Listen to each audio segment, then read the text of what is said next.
Well, it's time for another gem talk with a stone that a lot of you have maybe not heard about. It's called Heliodor, which is actually its gem name, but oftentimes is referred to as yellow beryl or golden beryl. Hi, I'm Michael Valitutti, graduate gemologist. I just want to take a few moments of your time to discuss a stone that I think is really underappreciated. It really actually is an exotic gemstone. Now, we all know the beryl family of gemstones. The most famous is emerald.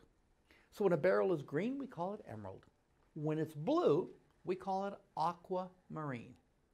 When it's golden or yellow color, we call it Heliodor. Now the Greeks named it because it's named after the Greek term helio, which means sun. And it is truly that sunshine, bright yellow gemstone. And the reason that we don't see a lot of golden beryl or Heliodor is that it's colored by an element called iron. Okay, now normally when the crystal beryl is exposed to iron, it'll turn blue, aquamarine, okay? Rarely does it turn yellow, and that's exactly what Heliodor is. It's that yellow golden color of beryl. Now, treatment is normal for this stone. Usually it'll either be a little bit of irradiation or sometimes heat, but it's found in its yellow colors. I can show you right over here on my turntable.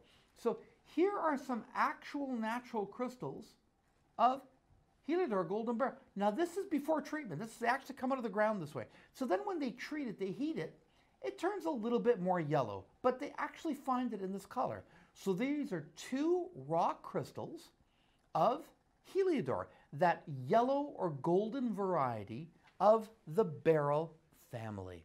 Absolutely gorgeous. Now beryl is 7.5 to 8 on the Mohs hardness scale.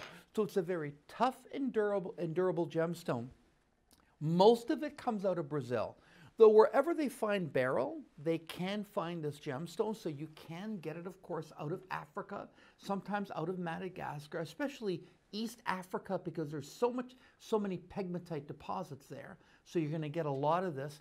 But in this particular variety, you get a lot of beryl, but in this particular variety, honestly, I haven't seen a lot of it coming out of East Africa.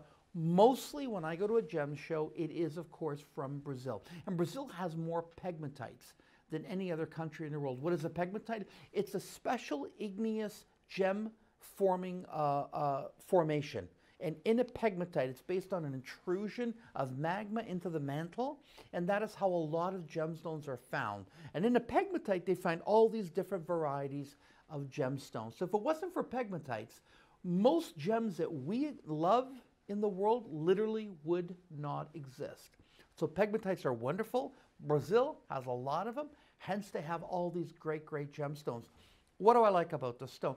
First of all, the yellowness has been compared to the yellow of a diamond. It really is. And if you've ever seen the Cape diamonds, and they call that because, you know, the Cape of Good Hope, which of course is that southern tip of Africa, they used to find the Cape diamonds there, and the yellow diamonds had this color, which is really, really beautiful. There's not many natural gemstones that have really, well, quite frankly, a bright lemon yellow color to it. There's not many gemstones out there. Heliodor, being part of the beryl family, can be found in larger specimens. The good thing about this too is that most Heliodor is found relatively clean. As you can see from these two small crystals here, there's not a lot of inclusions in here. Now this is raw, nothing's been done to these, but look at that. The color, the clarity I should say, is very, very clean. So when you buy a Heliodor, and again, I say golden beryl because the actual gem name when I studied at GIA was Heliodor, but for the public at large, most Americans, we refer to it as golden beryl when actually the gem name is Heliodor. I think Heliodor is a lot prettier of a name than golden beryl, but a lot of people it never kind of caught on. Do you know what I mean? But its actual gem name, of course, is Heliodor. I love it for the clarity. You can get it in larger specimens. I'm going to be honest with you, in the past few years, as I've gone to the gem shows, because I attend every one, the supply is not what it was at the beginning of the 2000s and the late 1990s. I think the late 1990s, I remember, I used to see this product all the time at gem shows.